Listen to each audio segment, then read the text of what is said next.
Estamos en la carta a los romanos. Estábamos hablando la semana pasada sobre el bautismo. La iglesia bautiza al niño confiando en la fe de los padres. Y la iglesia es tan precavida que si los padres fallaran, ¿qué tiene la iglesia? Los padrinos. Los padrinos. Los padrinos no es algo social. Los padrinos son los que responden delante del trono de Dios de la fe del niño. Yo me he negado siempre a bautizar ningún niño. Aparte que si yo me dedicara a ser padrino de niño, tuviera 600 o 700 ahijados a los cuales yo no pudiera atender en lo que vida. Pero muchos hermanos ministerios, no de ahora, desde que fundamos el ministerio, me han pedido que bautice a los niños. Inclusive mi sobrina me ha pedido que bautice a los niños. Yo le he dicho, por regla general, que no, porque para mí eso es algo muy serio. Y el tiempo que yo le dedico al evangelio no me da tiempo a dedicarlo. Pero un padrino, después del padre y la madre, la persona responsable delante del trono de Dios de la fe de ese niño son los padrinos. Ni la abuela, ni los tíos, ni los hermanos. Los padrinos son los que responden después de los padres. Y desafortunadamente, la mayoría de los padrinos no están cumpliendo su rol. Hay padrinos que no, y estoy seguro que muchos de ustedes, antes de saberlo, antes de estar en la cosa de Cristo, tendrán ahijados que ni saben por dónde. Pues si no saben por dónde anda, más vale que lo averigüen. Porque Cristo les va a preguntar. Cristo les va a preguntar, en serio que les va a preguntar. ¿Quién los mandó a meterse en eso? No se hubieran metido. Estás enredado, búscalo, ahora lo sabes. Averigua dónde está, búscalo. Esto no es de juego, esto es un compromiso delante de Dios. Y te va a preguntar, ¿dónde está fulana? Así que los que lo tienen ahijados por ahí perdidos, más vale que averigüen por dónde anda y traten en lo posible de ver qué pueden hacer. Porque ustedes es como una persona que va a sacar un carro o a comprar una casa, antiguamente cuando se compraban casas, a un banco y no tiene dinero suficiente. Le piden un colateral. Yo siempre le he dicho a todas las personas, nunca seas colateral de nadie, ni de la familia. Porque a la larga terminas pagando lo que... Porque si la persona no tiene crédito o tiene más crédito, debe ser que por algo lo perdió. Y siempre, si tú terminas pagando el carro, terminas pagando lo que te pusiste de colateral. Y con el bautismo pasa igual. Tú eres el colateral de la fe de ese niño. Por eso la relación entre padrino y padre es tan fuerte como de padre, entre padrino y ahijado, es tan fuerte como de padre e hijo. Tan es así que antiguamente cuando los niños bautizaban a niños, había niños de 7 años que servían de padrino de otros niños. Si un padrino de 7 años se enamoraba de la ahijada, que cuando tuviera ahijada 20 años tenía 27, que se dio el caso, no se pueden casar. No se permite que se casen, porque tienen relación espiritual de padre e hijo. Mira tú lo fuerte que es el lazo del bautismo de los ahijados y los padrinos. Sin embargo, yo veo que se toma tan a la ligera. Por eso que hay gente que dice, ay, pero la iglesia exige una carta de que el padrino es católico. Que es sinvergüenza la iglesia. No, señor, la iglesia no es sinvergüenza. Tú eres el que anda más perdido que ni se sabe qué. Porque si el padrino garantiza la fe del niño, ¿cómo tú vas a poner de padrino a una persona que no sea católica? ¿Qué fe va a garantizar? Por eso que la iglesia pide una carta de que la persona que va... Ah, no, pero es que él se casó por la iglesia y después se ha casado 4 veces. No puede ser padrino. ¿Qué fe va a garantizar? Si él no ha podido arreglar su vida. O no, tengo una prima mía pentecostal que es buenísima. Será una santa. Pero si es pentecostal no puede ser garante de la fe católica de ese niño. Es que la gente no tiene la menor idea de qué cosa es un sacramento. Y después llaman, como cuando yo ayudaba en parroquia, después llaman, ay mira, me fajé con el padrino y quiero que me lo borren de... No, ustedes creen que juego, no es chiste. Como yo oí llamadas de esas y dando bronca porque la iglesia no quería borrarle el padrino. Hermano, un sacramento a la vez que el Espíritu Santo hace así y pone el sello, ni el Papa tiene poder para cambiar eso. Es eterno, es eterno. Por eso uno tiene muy bien que pensar en su responsabilidad. La gente coge las cosas de Dios como juego. Y si hay algo que no juego, son las cosas de Dios. Y Dios tiene mala memoria para los pecados, pero para las demás cosas tiene una memoria excelente. Por eso el padrino es el que garantiza la fe del niño si los padres fallan en la educación. El padrino no es para regalarle ropa ni para regalarle cosas materiales. Si se lo hace bien, pero no, el padrino es para garantizar la fe de ese niño, que si los padres no se ocupan, ¿sobre quién recae la responsabilidad? sobre los padrinos. Padrino en latín quiere decir padre chiquito, quiere decir. Padrino quiere decir un padre chico en comparación de el otro, porque la iglesia dice, alguien tiene que garantizar la fe de este niño, porque el bautismo sin la fe no opera, no te da salvación. Porque lo dice San Marcos 16:16, vaya por el mundo predicando el evangelio, el que crea y se bautice será salvo. Dos condiciones para ser salvo: creer y bautizarse. Si tú estás bautizado pero no crees, no eres salvo. Entonces sucede lo que ha dicho el Santo Padre en el San Pablo II. En el siglo I se bautizaba a los evangelizados. En el siglo XXI hay que evangelizar a los bautizados, porque tenemos una iglesia con 1.100.000 miembros. ¿Cuánto es? 101 millones. No, me perdí. Nosotros somos 1.100.000. 100 millones. No, 100 millones no, 1 billón. Pero ya pasamos, vaya, en otras palabras, ya pasamos el billón. Somos más de 1 billón, no sé cómo se dice eso. Somos más de 1 billón de miembros, pero desafortunadamente todos esos son 1 billón y tanto bautizados, pero no son 1 billón y tanto de creyentes. Son dos cosas muy diferentes. Son 1 billón y tanto de miembros bautizados. Pero el Santo Padre dijo en una oportunidad hace años que la mitad de eso, cuando pasamos el billón de miembros de la iglesia, dijo el Santo Padre que la mitad eran paganos bautizados. Personas que se bautizaron, pero su vida, ¿cómo la lleva? Como la de un pagano. No vive como cristiano. Esas son las personas a que la iglesia tiene la misión de anunciarle el evangelio, para decirle, ya tú estás en el pacto, pero ahora tú tienes que creer en el pacto de Dios. ¿Y quiénes estamos llamados a hacer eso? Todos nosotros, especialmente los que estamos confirmados. Los que se han confirmado son las personas que fueron voluntariamente delante del obispo y repitieron las promesas que le hicieron a sus padres el día del bautismo. Pero ahora, ¿quién confirma la promesa? El bautizado, que ya creció y como adulto confirma su fe. A esa persona será el don del Espíritu Santo por la imposición de manos del obispo para que pueda predicar el evangelio a las personas, para que pueda llevar ese mensaje de que la redención está aquí, solo tenemos que, ¿qué cosa?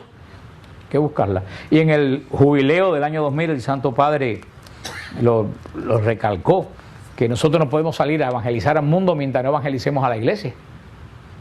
Tenemos que evangelizar a la iglesia. Y no podemos evangelizar a los paganos bautizados mientras no evangelicemos a los paganos que van a misa. Tenemos que empezar, tú ves que todo es una escala. Nosotros no podemos ir a los católicos que no vienen y que están metidos en santería y otras cosas si primero la iglesia no la evangelizamos. Yo cuando le empiezo a predicar a alguien, yo nunca le digo que vaya a la iglesia. Porque va a llegar a la iglesia a sentarse como los demás a mirar el techo y a no saber qué cosa es lo que pasa. Esa persona primero tiene que saber qué es lo que nosotros celebramos y por qué celebramos. Y tú traes a una gente que viene por primera vez a una iglesia donde todo el mundo anda mirando para el techo y mirando el reloj para salir corriendo, y cuando pasan salen corriendo como una tropa, y esa persona dice, ¿a dónde me han traído?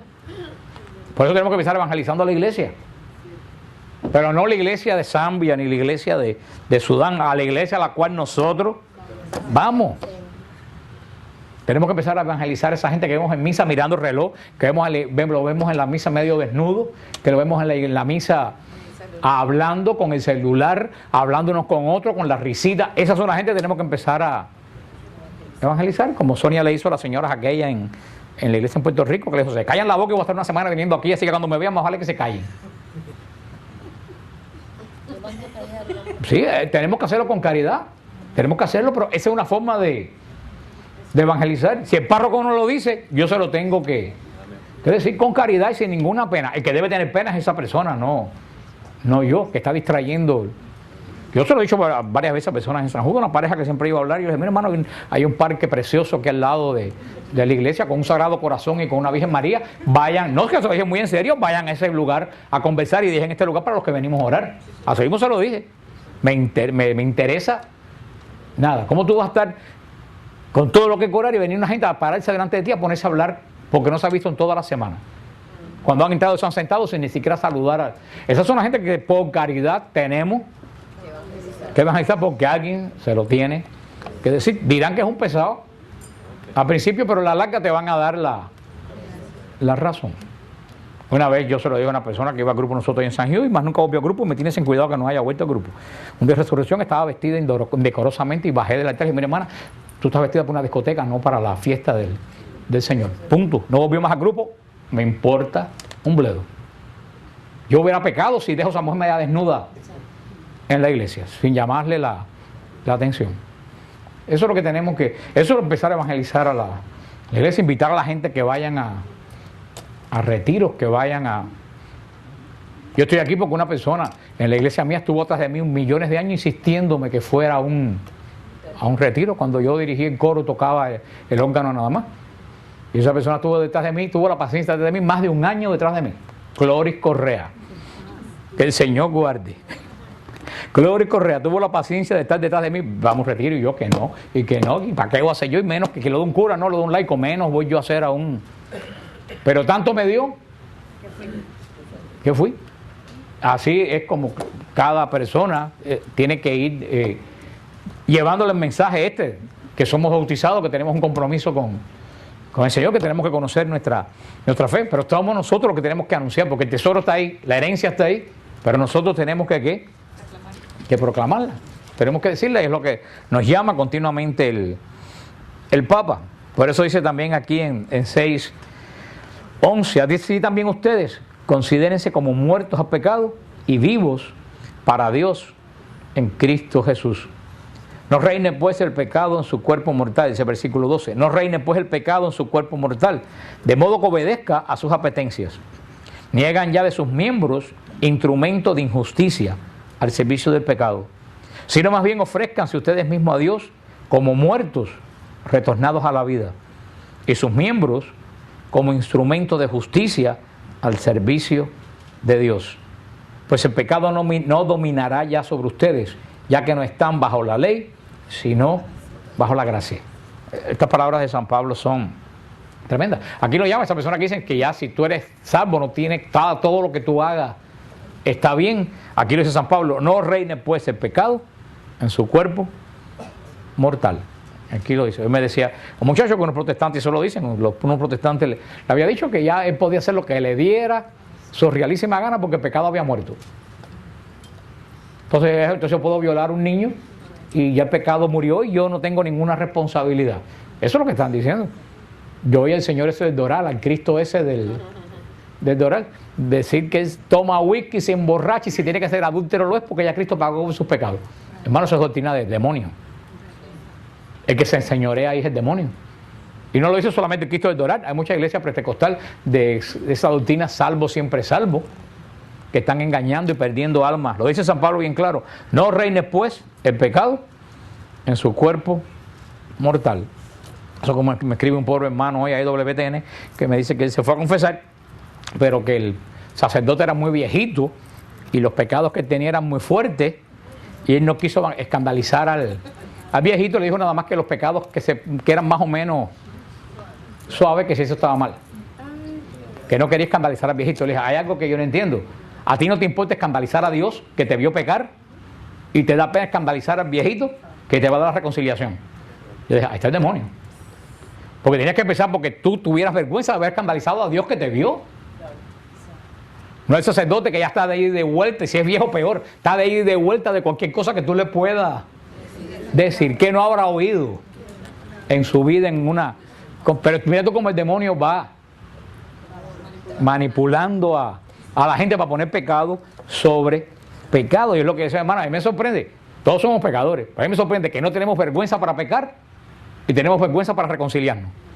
Hay algo ahí que no me cuadra, o es que tenemos conciencia de que Dios y los ángeles nos miran continuamente, hagamos lo que... Cuando tú tienes conciencia de que Dios y los ángeles te miran, y posiblemente toda tu familia difundan de por alrededor tuyo, tuvieras más cuidado de hacer lo que hace, aunque sea trancado en un cuarto. Es que nosotros nos olvidamos que estamos rodeados del mundo espiritual. Y yo no estoy haciendo chistes, se lo estoy diciendo muy serio, porque muchas veces yo lo pienso. Se nos hemos olvidado que estamos rodeados del mundo espiritual. Pensamos que somos gente aislada, que porque tranco la puerta ya nadie me ve. Esa no es. Tú estás rodeado de ángeles continuamente, de un bando y del otro. Y alrededor tuyo hay una batalla continua. Ahora depende de qué bando tú te pones, quién gana. Porque los ángeles más tú ya tienen la victoria. Si tú te pones del bando del demonio, gana el demonio. Si te pones del bando de los ángeles de Dios, ganan los ángeles. Pero lo dice San Pablo en el versículo 12, no reine pues ese pecado en su cuerpo mortal. ¿Cómo? Y se lo dice, de modo que obedezcan a sus apetencias. Ahí es donde está la cosa. El pecado reina en el cuerpo mortal cuando nosotros obedecemos a qué cosa? Nuestras apetencias. ¿Qué cosa son nuestras apetencias? Aquello que yo tengo ganas de hacer. Punto. Por supuesto. Tiene que ser malo porque si a ti te apetece ir a la iglesia, por el pecado no va a señorearse en ti. Pero generalmente el cuerpo mortal te lleva, no es bien, casi nunca el cuerpo te dice quiero ir al Santísimo. Tú tienes que forzarte para ir al Santísimo, casi siempre el cuerpo, y todo el mundo sabe aquí para dónde ala la parte animal nuestra. Ahora, el que no es espiritual se deja llevar por las apetencias. Ese que no es espiritual no tiene armas para luchar contra las apetencias. Y para eso la iglesia pone este tiempo que viene ahora de Cuaresma, de ayuno y abstinencia.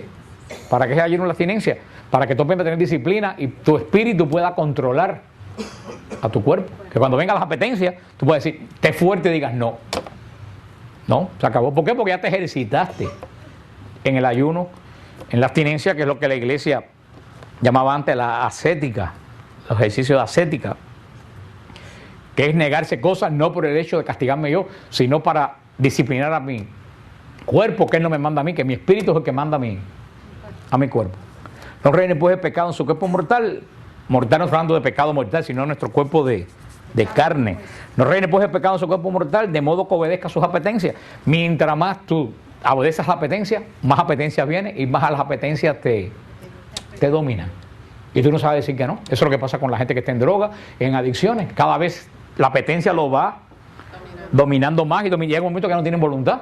Que tienen la voluntad de la droga, la voluntad de la bebida o la voluntad del adulterio, es lo que te controla a ti. Y eso es lo que San Pablo, y eso empieza por una cosita chiquita que va rodando. Y si no paramos la parte chiquita, cuando viene a ver la bola es tan grande que ya hace falta oración de liberación o exorcismo. Porque eso se convierte entonces ya en una atadura. Y ahí sí es difícil romper la atadura. Pero si tú tienes práctica ascética, tú te das cuenta enseguida qué cosa tú tienes que romper. O sea, ya tú dices, esto me está, aunque sea bueno, si ya controla tu vida. El televisor no es malo, si te pones a ver los muñequitos, pero si ya los muñequitos en televisión, los cartoons en el televisor domina tu vida, eso tienes un problema ya. Porque eso te está dominando, aunque sea bueno. Cuando tú no puedes pasarte la noche ya sin verlo porque te entran temblores y no puedes, ya tienes para eso es la ascética. Pero eso es la ascética que te dice, quiero una cosa en el televisor hoy, no la voy a ver. No la voy a ver, la voy a quitar y no la voy a ver. Aunque no sea Cuaresma. ¿Por qué? Para decir a tu cuerpo, tú no mandas sobre mí, yo mando. Pero si no te practicas, cuando llegue de verdad el asunto, no tienes voluntad. Dice, ni hagan ya de sus miembros instrumentos de injusticia al servicio del pecado, sino más bien ofrezcanse ustedes mismos como muertos retornados a la vida. Eso lo dice San Pablo, muy interesante lo que dice. Que no hagamos de nuestros miembros instrumentos de ¿qué? De injusticia. Porque dice San Pablo que no hagamos, y no está hablando de injusticia, de que uno sinvergüenza, que uno está hablando la justicia de Dios y la injusticia. ¿Qué es la justicia de Dios? Dios nos hace justo a través de ¿quién? De Cristo. Ahora no te hagas tú injusto. ¿Cómo tú te haces injusto? Cuando te quitas debajo de la sombrilla de Cristo que te está amparando. Y si tú te quitas, es como si tú estás al sol, estás en una sombrilla y te sales debajo de la sombrilla. ¿Qué pasa con tus miembros? Se quema. Eso es lo que dice San Pablo aquí. No te quites, porque si no tus miembros se van a hacer miembros de injusticia. ¿Al servicio de qué? Del pecado. ¿Qué dice San Pablo? No se hagan instrumentos de injusticia. Ofrézcanse ustedes mismos a Dios como muertos retornados a la vida. Eso es lo que dice San Pablo. Ofrézcanse ustedes mismos a Dios como muertos que han retornado a la vida. ¿Y cuando estamos muertos? Cuando estamos en el pecado. Como muertos retornados a la vida. Y sus miembros como instrumento de justicia al servicio de Dios. Cuando tus miembros son miembros de justicia al servicio de Dios, cuando tú empiezas a hacer que otras personas también se hagan justas. Cuando tú empiezas a decir a la gente, acógete eres pecador, tienes problemas, tienes un vicio, lo que sea, acógete a la justicia de Cristo. confiesa, te arrepientes de tus pecados, Dios te puede hacer a ti justo. Dice en el versículo 14, pues el pecado no dominará ya sobre ustedes, ya que no están bajo la ley, sino bajo la gracia. Ahí donde se resume todo la doctrina de Pablo. Los judíos estaban bajo la ley y continuamente estaban ¿en qué? En pecado. Porque tenían 400 y pico de preceptos que guardar. Y siempre iban a estar violando un precepto. Nosotros no estamos bajo preceptos. Nosotros estamos bajo ¿qué? Bajo la pura amistad de Dios. Lo que hacemos ahora, no tenemos una lista de cosas que no podemos hacer. Nosotros no debemos hacer las cosas que nosotros sabemos que a Dios le duele. Y ahí mismo tú eres el juez. Tú sabes mejor que nadie qué cosa es lo que le duele a Dios que tú hagas. Por eso no estamos bajo ley, estamos bajo, esto es un pacto, no es un pacto de ley. Y lo dijo Jesús cuando le preguntaron cuál es la ley.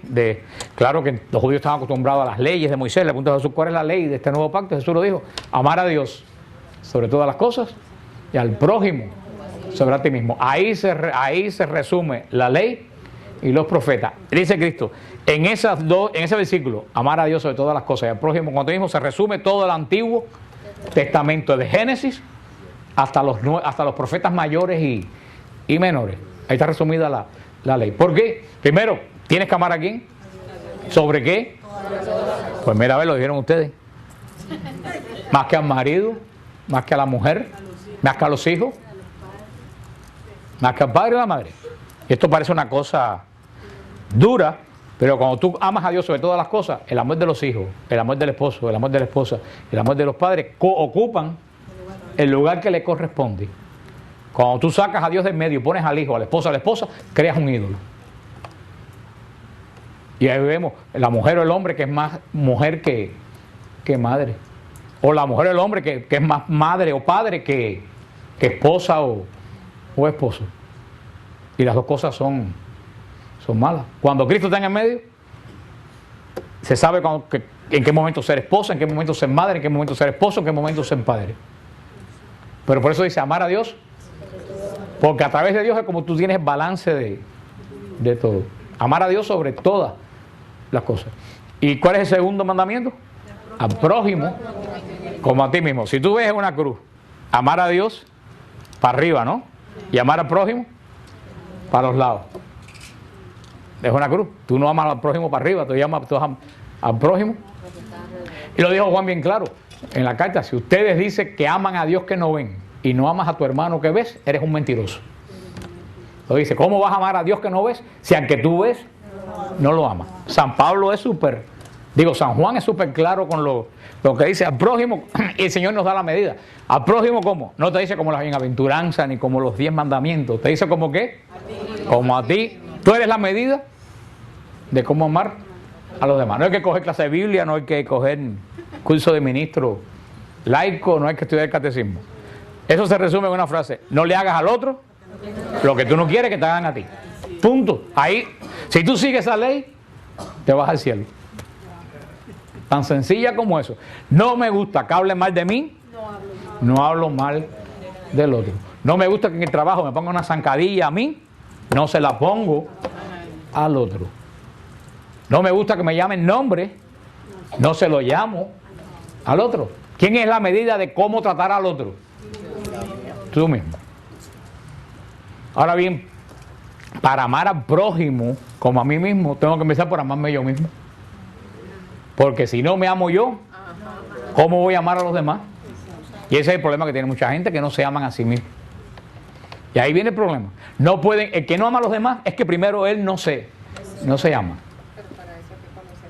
Pues exactamente, como dice la hermana, pero para amarse es lo mismo que conocer a Dios, porque si no estás amando una falsa imagen de ti. Mira como todo es una cadena que termina en ¿quién? En Dios.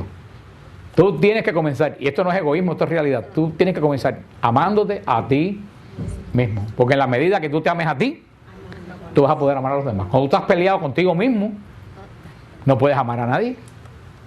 Y si al revés, tú amas a una falsa imagen tuya que no es la que es, menos todavía.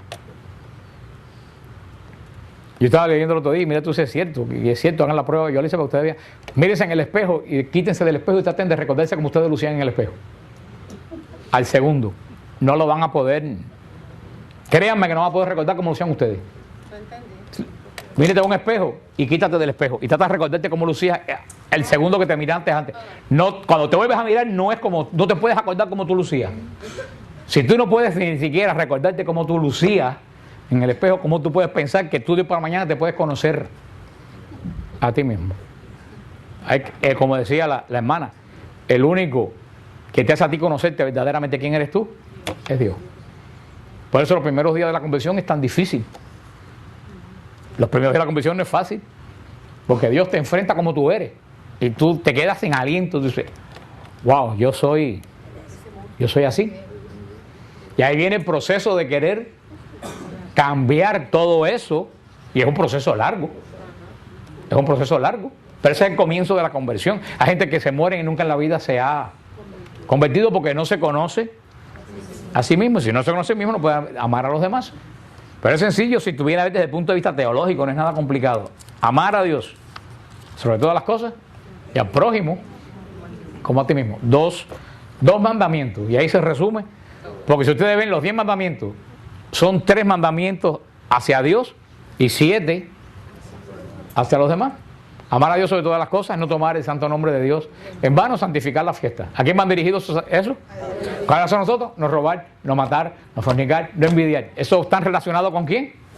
Con el otro. Jesús cogió todos esos mandamientos y los comprimió. No mires la ley, los mandamientos, mírate a ti mismo. Porque aunque tengas una imagen equivocada de ti, a ti no te gusta que nadie te trate mal por muy imagen equivocada que tengas de ti.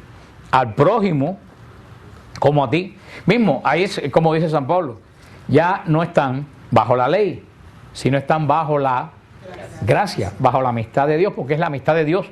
Ninguna ley puede, yo no puedo decir ustedes tienen que conocerse a sí mismos por ley. Nadie puede obligarlos a conocerse a sí mismos, por mucha ley que está escrita en las tablas de Moisés. Eso es algo que nace de adentro de ti. Es necesario que yo me enfrente. Y para eso son todos esos retiros de sanación interior. Yo pasé un email hoy que tiene un retiro de hombres en Siervos de Cristo Vivo, de sanación interior de hombres, y después viene uno de mujeres. Hoy en día no se hacen muchos retiros de sanación interior. Aprovechen, porque en este retiro de sanación interior es donde empiezan a salir las cosas que tú tienes guardadas de ni se sabe desde cuándo. Y el Señor tiene que empezar a sanar, porque sabe Dios, una conducta que tú tienes en este momento hacia todas las personas en general tiene su origen en algo que tú tienes guardado, que tú ni te acuerdas que te pasó y te marcó.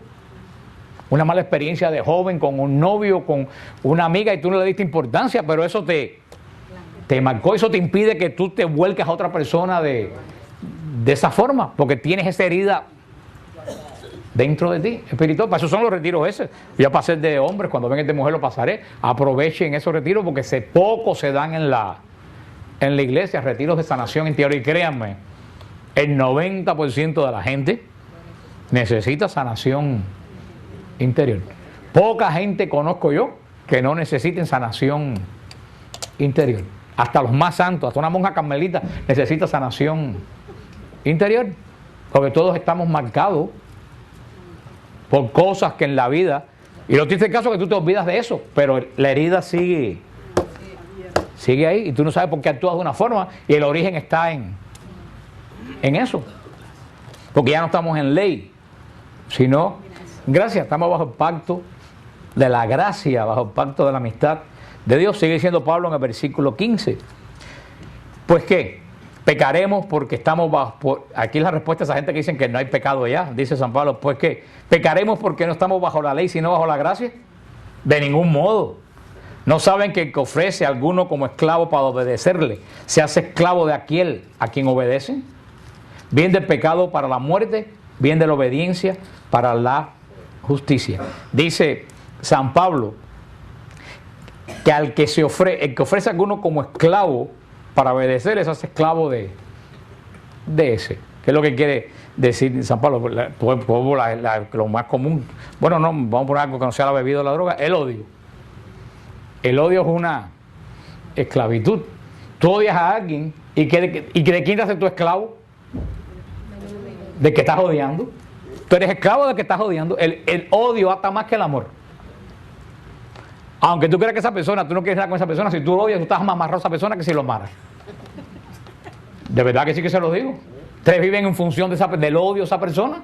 Esa persona no se fue de tu vida, sigue ahí mandando. Entonces tú terminas siendo esclavo ¿de qué? Del odio. El odio te controla a ti. ¿Y cómo va a funcionar toda tu vida? Alrededor de esa persona a la cual tú odias. Y a lo mejor ves en una persona algo que te recuerde a esa persona y la tomas contra esa persona sin. ¿Sí? Son muchísimas cosas lo que dice San Pablo.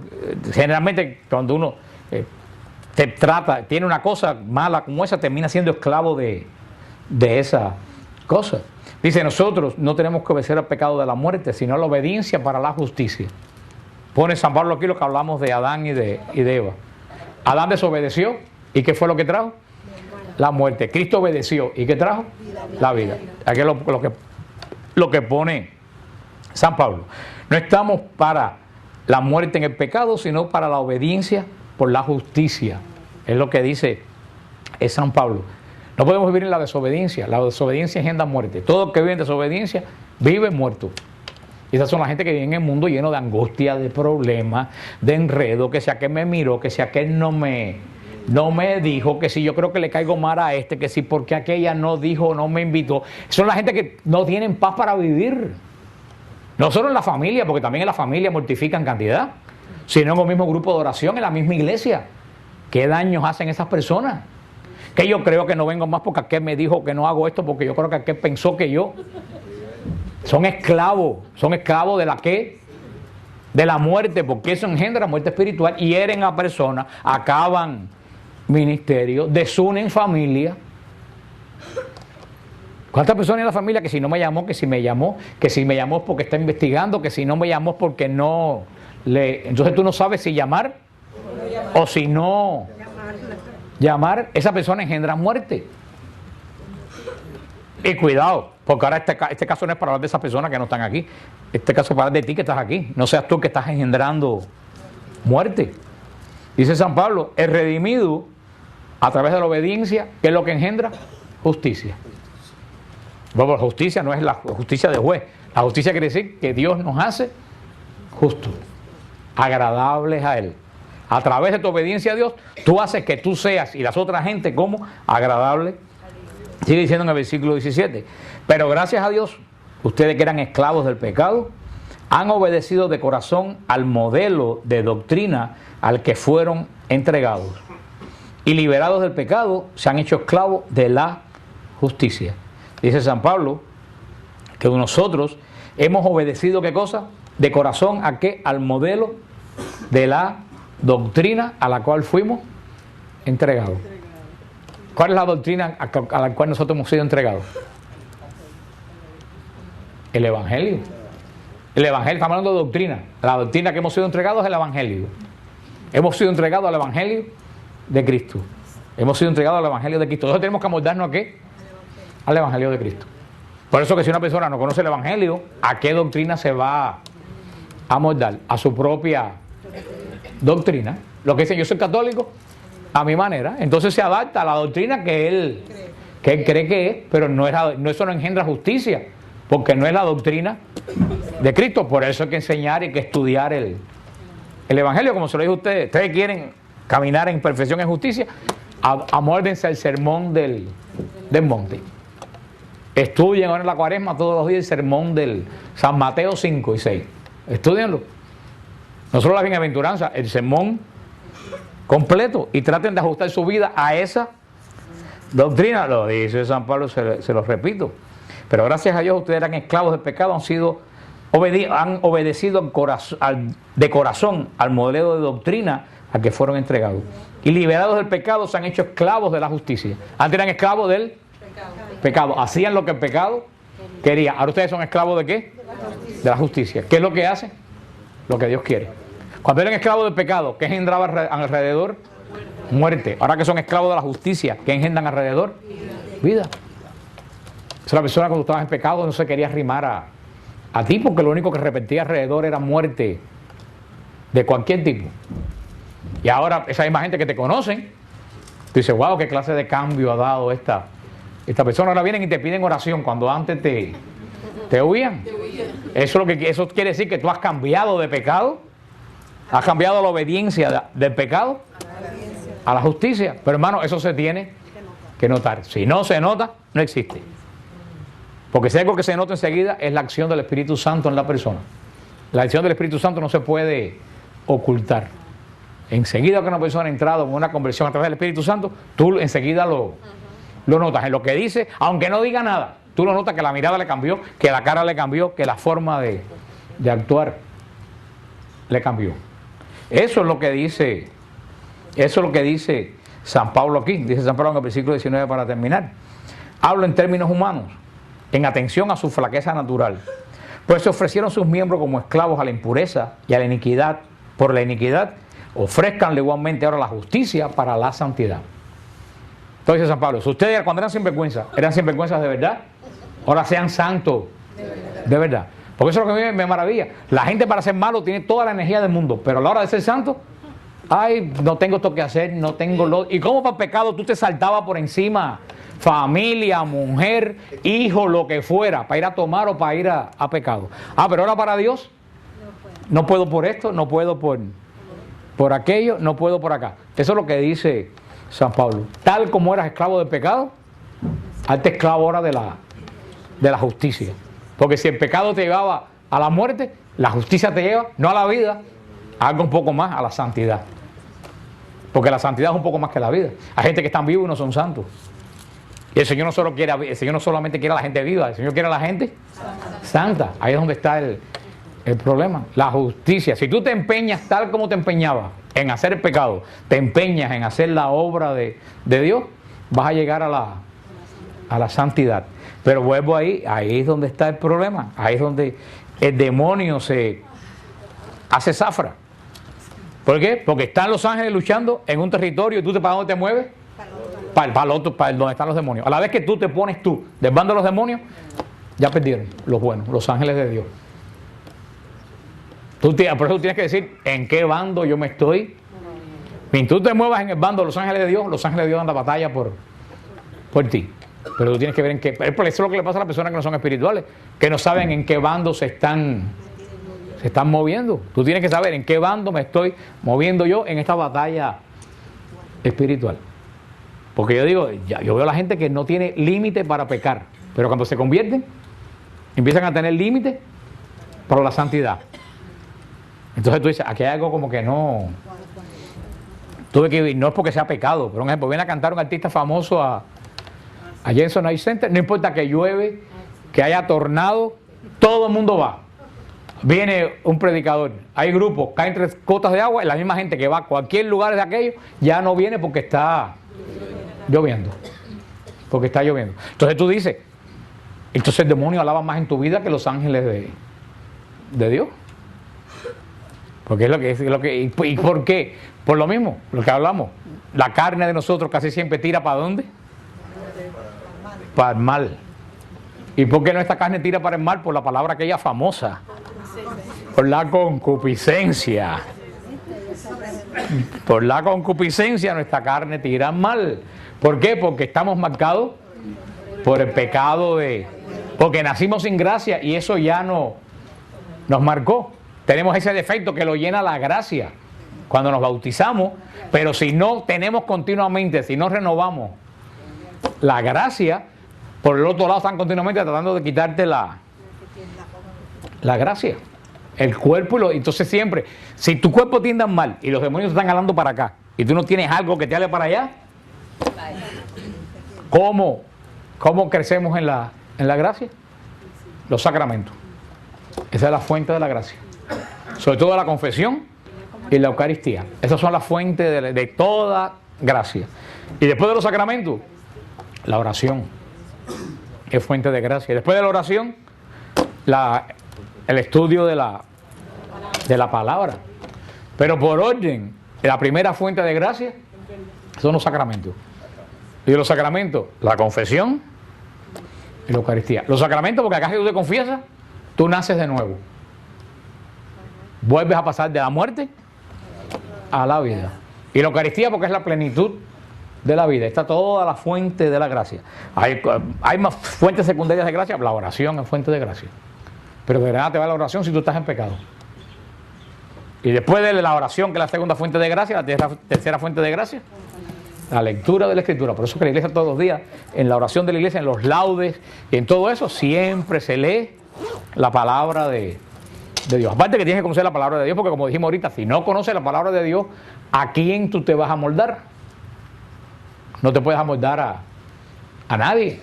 Te amoldas a lo que tú crees que es la voluntad de Dios, pero la voluntad de Dios no es lo que tú crees que es la voluntad de Dios. La voluntad de Dios es lo que es la voluntad de Dios. ¿Cómo tú sabes cuál es la voluntad de Dios?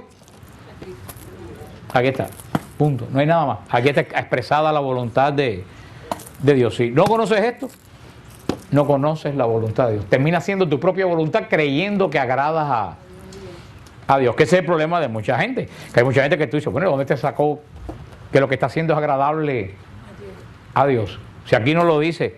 No, pero es que yo creo, no, pero aquí esta cosa es una cosa muy, esto es una línea muy recta. Aquí no es lo que tú crees, aquí es lo que está escrito. Punto. Aquí no hay una escritura para cada uno. El Señor deja una sola regla, una sola vara.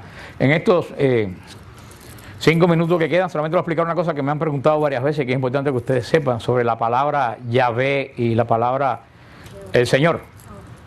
Porque el Santo Padre ha ordenado que en la liturgia, vuelvo a repetir, ¿en dónde? En la liturgia, no en las clases de Biblia, no cuando tú estás orando, no cuando tú estás hablando. ¿Dónde?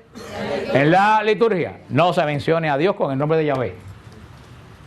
En la liturgia no se puede ya mencionar Yahvé en la liturgia, la palabra Yahvé. No quiere decir en la clase de Biblia, no quiere decir cuando tú estás hablando con amigos. ¿Dónde?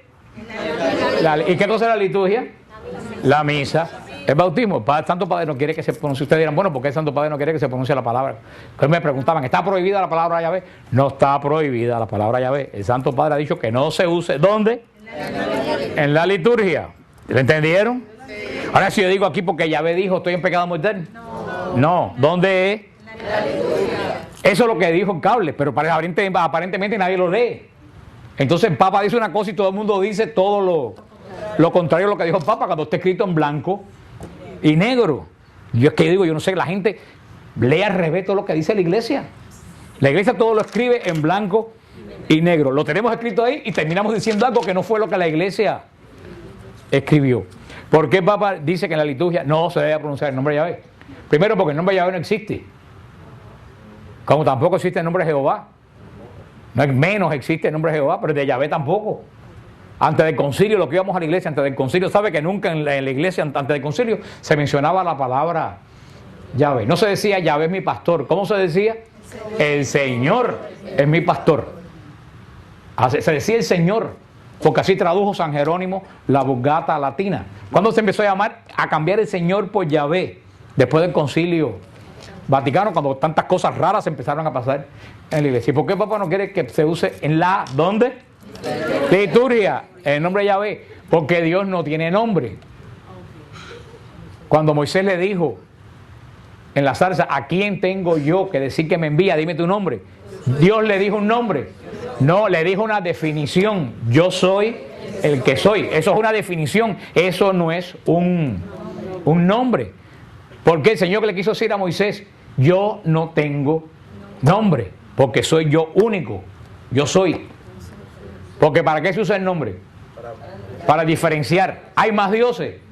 ¿Hay que diferenciarlo de otro? No, por eso le dijo a Moisés, dile que ningún dios, yo soy, te manda. Yo soy. Entonces, fue una definición. Los judíos dicen que los estudiosos judíos dicen que lo más cerca que hay de yo soy el que soy es que Dios le dijo, yo soy el eterno. Yo soy el que era, el que es y el que va a ser. Le dijo. Entonces, ¿qué pasó? Casi siempre en Israel se empezó a llamar a Dios por yo soy. En la primera frase, yo soy, me envía, yo soy. Y ese nombre de Dios, con el tiempo, después del exilio babilónico, se prohibió que se pronunciara. No tomarás el nombre de Dios en vano. Los judíos no pronuncian. Si ustedes entran a un website judío, van a ver que ni siquiera la palabra Dios la ponen. Entran a un website judío para que ellos ponen D, raya, S. IOS, IO la quitan, ponen D, raya, S. Ellos no ponen, ni siquiera escriben la palabra Dios. Y te dicen todos los mensajes judíos, si tú imprimes estas páginas, ten cuidado, no se caiga al piso, porque está escrito el nombre de Dios. Y hay un mandamiento dirigido a nosotros que dice, no tomar el nombre de Dios. Y eso no quiere decir no jurar en vano. Eso quiere decir no usar el nombre de Dios por gusto, como lo usamos nosotros. Yo te juro por Dios. Por Dios que eso es verdad. Eso es lo que dice, no tomar el nombre de Dios en vano. Es un nombre santo. No lo puedes usar para cualquier... En Israel se usaba el nombre de Dios nada más que para pedir perdón del pueblo, el día de Yom Kippur. Entonces el nombre de Dios, después del sitio babilónico, que los judíos tuvieron miedo que los babilonios pudieran profanar el nombre de Dios, que es tan santo, lo dejaron de pronunciar. Nada más que lo pronunciaba el sumo sacerdote, se lo he explicado en la misa montones de veces. Lo pronunciaba el sumo sacerdote el día de la expiación, ¿no? Entonces, ¿cómo los judíos empezaron a llamar a Dios? Adonai. En la oración de la sinagoga se llamaba Adonai. En la liturgia del templo se llamaba Elohim. Porque Elohim quiere decir el Altísimo, que no cabe en ningún lugar. Mientras Adonai, Adón quiere decir el Señor. Adón Pérez, es en Israel el Señor Pérez. Adonai quiere decir el único Señor, quiere decir. Entonces en la sinagoga se usaba, pero en muchas sinagogas ni siquiera se usa el nombre de Adonai. Cuando está escrito el nombre de Adonai, los judíos están leyendo. En aquellos días, David le dijo y se callan la boca, un momento, y después siguen. Donde está Adonai, se callan la boca. O dicen Hashem. Hashem dijo. Hashem quiere decir el nombre. El nombre dijo, Hashem. Ellos dicen Baruch Hashem. Ellos no dicen Adonai Baruch, que Dios te bendiga, no dicen Baruch Hashem, que el nombre te bendiga. No pronuncian el nombre de Dios. Entonces ustedes dirán, bueno, ¿dónde salió Yahvé? Para allá, después que llegó el cristianismo, para allá para los siglos IV o V, inclusive los masoretas, unos estudiosos judíos, muchos cristianos, trataron de ponerse a pensar cómo habrá sonado el nombre de Dios, que no se conocía, porque acuérdense que las castas de sumos sacerdotes los mataron a todos cuando se cayó el templo, y ahí se perdió el nombre de Dios para siempre. Entonces algunos estudiosos pensaron que el nombre de Dios se podía pronunciar Yahuwah, que es posible que sonara Yahuwah. De Yahuwah viene, ¿qué cosa?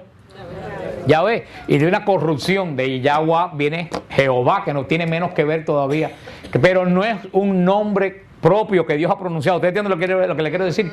Cuando a la misa se dice, Yahvé es mi pastor, estamos diciendo un nombre como que yo puedo decir, qué sé yo, el F es mi pastor o X es mi pastor. Ese no es el nombre de Dios. Cuando San Jerónimo traduce la Vulgata latina, ¿cómo traduce Adonai?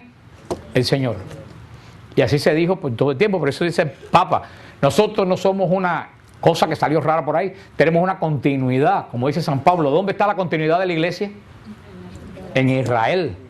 La iglesia es la continuidad de Israel. ¿Dónde está el corazón de la liturgia de la iglesia? En el templo de Israel. ¿Llamaban Yahvé a Dios en el templo de Israel? No. ¿Cómo lo llamaban? El Señor. Dice el Papa, vamos a seguir llamando el Señor en nuestra liturgia para no pensar que todo venía bien. En el Vaticano se borró la liturgia y empezamos algo totalmente... ¿Qué es lo que está diciendo el Papa? En el Concilio Vaticano, no que borramos todo lo anterior. La iglesia tiene una continuidad que nadie la puede borrar, y ese ha sido el error de los que implantaron, no del concilio, de los que implantaron el concilio. Dijeron, ahora vamos a cambiarlo, ponerlo todo nuevo, todo lo demás es viejo. ¿Quién dijo que en Cristo hay cosas viejas? La iglesia tiene una continuidad de 2000 años que tiene su raíz, ¿dónde? En Israel. Si tú vienes a ver, tenemos 4000 años de continuidad de fe. Entonces dice Papa, vamos a seguir con esta continuidad, vamos a llamar a la liturgia a Dios como lo llamaban en el templo, el Señor. Eso es todo. ¿Usted entiende lo que dice el Papa? No, que Papa prohibió. No digan Yahvé porque a mí no me gusta el sonido de... No tiene nada que... Porque ya me están escribiendo. Así que Papa prohibió decir Yahvé. No está prohibido. Tú puedes cantar, es Yahvé mi pastor, aquí en el grupo donde te da la gana. No hay problema. ¿Dónde no se debe hacer? En la liturgia. Yo espero que les haya quedado claro. Y Papa tiene una razón. ¿Por qué dice eso? Para mantener nuestra... No solo tradición, continuidad. Porque lo que la gente no se ha dado cuenta, y se lo he explicado 1000 veces con la Eucaristía. La Eucaristía, ¿dónde está metida? En la liturgia del templo. ¿Se acuerdan? Lo que se hacía en el Santo de los Santos, ¿a dónde se pasó? Al cielo. Cristo, lo que está en el cielo espiritual, lo que era antes, un culto. O sea, es el mismo culto de Israel que ahora es.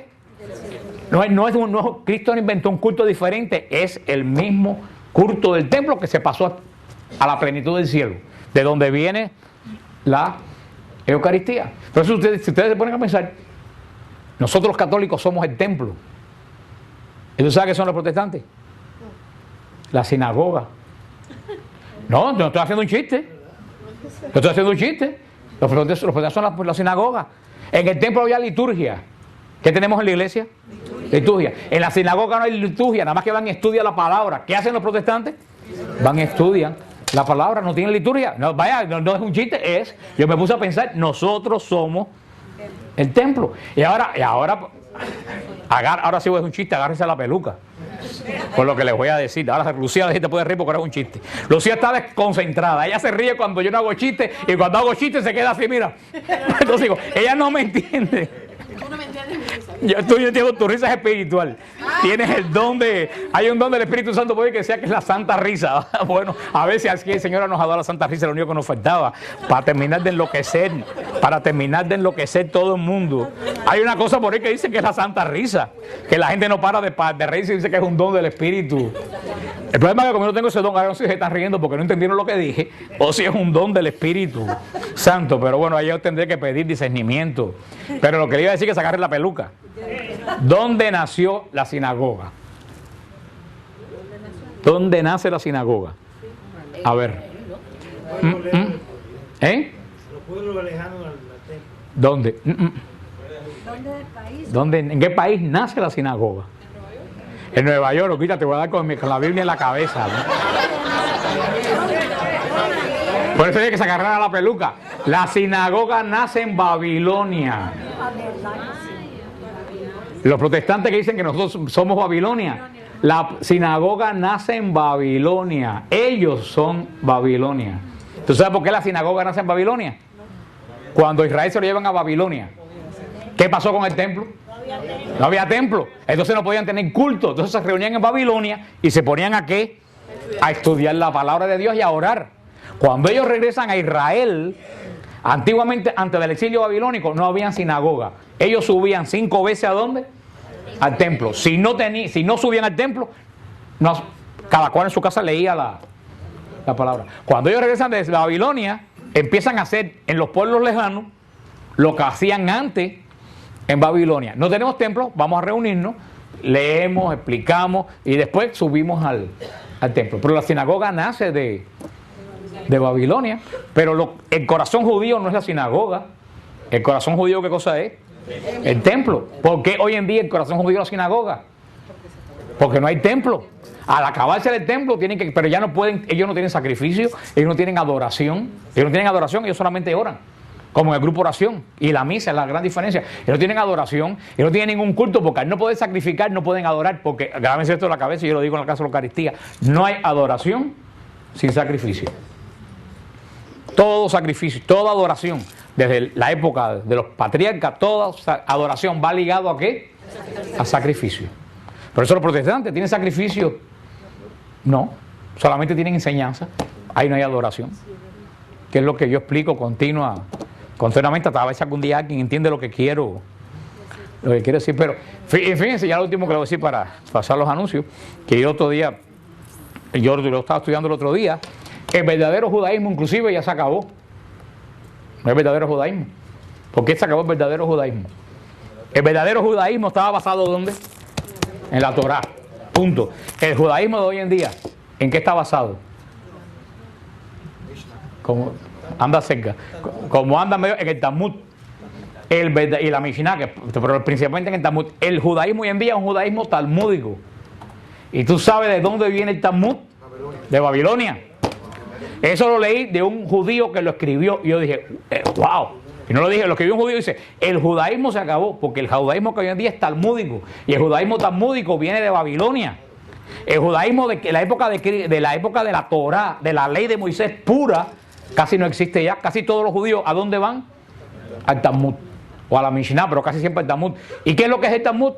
Una corrupción de la Torá con creencias babilónica, de ahí viene la cabala, de ahí viene todas esas todas esas cosas. Por eso el verdadero judaísmo de la Torá, casi no existe. Casi todo el judaísmo es talmúdico hoy en día. Mira tú qué interesante. Hasta los judíos ortodoxos también, ¿no? Hasta muchísimos, la mayoría de judíos. Quedan todavía judíos con la Torá, pero la inmensa mayoría lee la Torá a través del Talmud. Y el Talmud tiene un origen babilónico. Y es una corrupción de judaísmo. Tú lees el mismo Talmud y te das cuenta que ahí se han metido elementos que no son del culto de la Torá, que son elementos babilónicos, de sincretismo, de amuletos, de cosas que no es puramente. Es como decir gente que son católicos, pero van a gente que le tienen las cartas y tienen cosas raras. ¿Y Babilonia qué país es ahora? Irak